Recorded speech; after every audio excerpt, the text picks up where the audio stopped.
This channel does not promote any violence, harmful, or illegal activities. All content provided by this channel is meant for an educational and information purpose only. Udayan Guha বনাম নিশীথ প্রামাণিকের এই দ্বন্দ্ব আর এই দ্বন্দ্বে তোলপাড় দিনহাটা। তৃণমূলের ডাকা বন্ধে বুধবার সকাল থেকে শুনশান শহরে পরিণত হয়েছিল দিনহাটা। তবে দুপুরের দিকে বিজেপির এসপি অফিস ঘেরাও ঘিরে ফের উত্তপ্ত পরিস্থিতি তৈরি হয় কোচবিহারে। বিজেপি ঘেরাও অভিযানকে কেন্দ্র করে তৈরি ধুন্ধুমার পরিস্থিতি তৈরি হয় এবং বিজেপি কর্মী সমর্থকদের বাধা দিলে শুরু হয় বিক্ষোভ। ব্যারিকেড ভাঙার চেষ্টা করে বিজেপি কর্মীরা।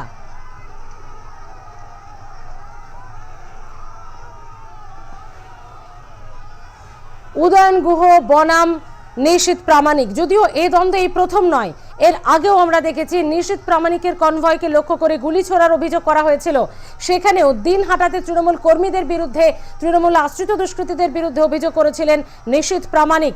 তখনও সমস্ত অভিযোগই কার্যত নস্যাৎ করে দিয়ে বিজেপির গোষ্ঠীদ্বন্দ্বের কথা বলেছিলেন উদয়ন গুহ। ফের একই ছবিটা এখানে দেখা যাচ্ছে। ফের সেই দুই মন্ত্রী, কেন্দ্রীয় স্বরাষ্ট্র প্রতিমন্ত্রী এবং উত্তরবঙ্গ উন্নয়ন মন্ত্রী, তাদের দুজনের দ্বন্দ্ব কিন্তু একেবারে প্রকট হয়ে এবার রাস্তায় নেমে এসেছে।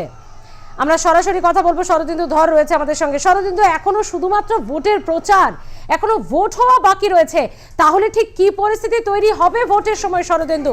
এবং ইতিমধ্যেই জানা যাচ্ছে যে অফিস ঘেরাওয়ের কর্মসূচি ছিল আজ, তাকে ঘিরেও ধুন্ধুমার পরিস্থিতি। ছবিটা জানবো তোমার কাছে শরদিন্দু। দেখো, গতকাল রাতে বিহারে যে ঘটনাটা ঘটেছিল এবং সেখানে রীতিমতো দুই মন্ত্রীর সামনে দুই দলের দলীয় কর্মী সমর্থকেরা যেভাবে বচসায় প্রথমে জড়িয়ে পড়েছিল এবং পরবর্তীতে রীতিমতো হাতাহাতি এবং সেখানে এসডিপিও তার মাথা ফেটে যায়। স্বাভাবিকভাবেই এক কথায় বলা যেতেই পারে যে ক্ষমতা দখলের লড়াই এবং দুপক্ষই যে একদম দাঁতে দাঁত চেপে এবার লোকসভা নির্বাচনে তারা প্রতিদ্বন্দ্বিতা করছে, এটা কিন্তু বলাই বাহুল্য। 2019-এ যেটা লক্ষ্য করা গিয়েছিল যে শাসক দল তৃণমূল কংগ্রেস 2019-এ কিন্তু তারা হেরে গিয়েছিল, কিন্তু 2019-এর পরে কিন্তু 2021-এ এবং তারপরে যে পৌরসভা এবং পঞ্চায়েত নির্বাচনে তারা কিন্তু ভালো ফল করেছে এবং স্বাভাবিকভাবেই দলের মধ্যে যে অনৈক্য লক্ষণীয় ছিল সেটা কিন্তু অনেকটাই কাটিয়েছেন, এমনটাই কিন্তু জেলা তৃণমূল কংগ্রেসের পক্ষ থেকে তারা দাবি করেন এবং ঐক্যের চিত্র লক্ষ্য করা গিয়েছে এমনটাও তারা দাবি করেন। এবং স্বাভাবিকভাবেই তারা কিন্তু এবার 2024-এর নির্বাচন যে কড়া টক্কর হচ্ছে কোচবিহার, এটা কিন্তু বলাই বাহুল্য।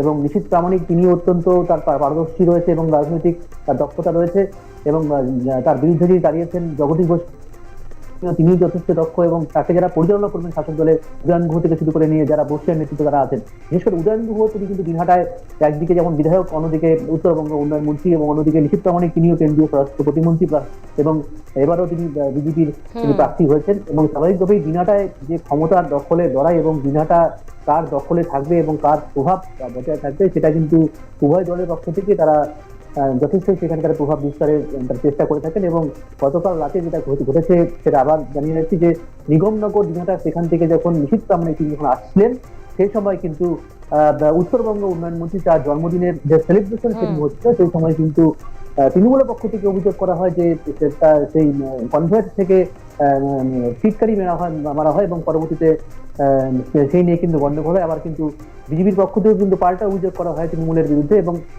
ইতিমধ্যে সেখানে হাতাহাতি লেগে যায় এবং সেখানে দুই মন্ত্রীর সামনে কিন্তু হাতাহাতি হয় এবং সেখানে এসডিপিও তিনি যখন উপস্থিত ছিলেন সেই সময় তার ফেটে যায় এবং একজন তৃণমূল কর্মীর মাথা ফেটে যায়। এবং পরবর্তীতে কালকে যখন প্রতিক্রিয়া দিয়েছিলেন এবং আজকে সকালে পরবর্তীতে উদয়ন গুহ তিনি প্রতিক্রিয়া জানান যে যদি তার কোনো দোষ থাকে তিনি কিন্তু পদত্যাগ করতে রাজি আছেন। অন্যদিকে আজকে কোচবিহারে এসপি অফিস ঘেরাও করে কিন্তু রীতিমতো হুঁশিয়ারি দিয়েছেন, পাশাপাশি দলের প্রতি বিশেষ বার্তাও দিয়েছেন বিজেপি জেলা সভাপতি এবং স্বরাষ্ট্র মন্ত্রী, কেন্দ্রীয় স্বরাষ্ট্র প্রতিমন্ত্রী নিশীথ প্রামাণিক, তিনিও কিন্তু সমস্ত দায় উত্তরবঙ্গ উন্নয়ন মন্ত্রীর দিকে চাপিয়েছেন। এবং তোমাকে জানিয়ে রাখি যে মাননীয় রাজ্যপাল তিনি কিন্তু দিনহাটায় তিনি আসছেন এবং সমস্ত বিষয়ে তিনি খতিয়ে দেখছেন সবের উপর। কিন্তু যেহেতু লোকসভা নির্বাচনের দিনক্ষণ ঘোষণা হয়ে গেছে, কিন্তু নির্বাচন এখনো যেহেতু আর কটা দিন বাকি রয়েছে, তার আগে যে লক্ষ্য করা গেল কোচবিহারের দিনহাটায় একেবারে, এবং নির্বাচনের দিন ভোটের দিনগুলোতে কি হয়, কারণ উত্তরবঙ্গ দিয়ে তো শুরু ভোট, সেটাই দেখার। আপাতত ধন্যবাদ শরদিন্দু।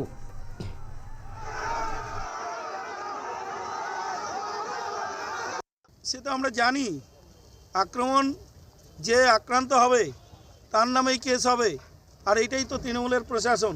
ভারতীয় জনতা পার্টির কর্মীরা আক্রান্ত হলো, গাড়ি ভাঙলো, এফআইআরও ভারতীয় জনতা পার্টি কর্মীদের নামে হবে।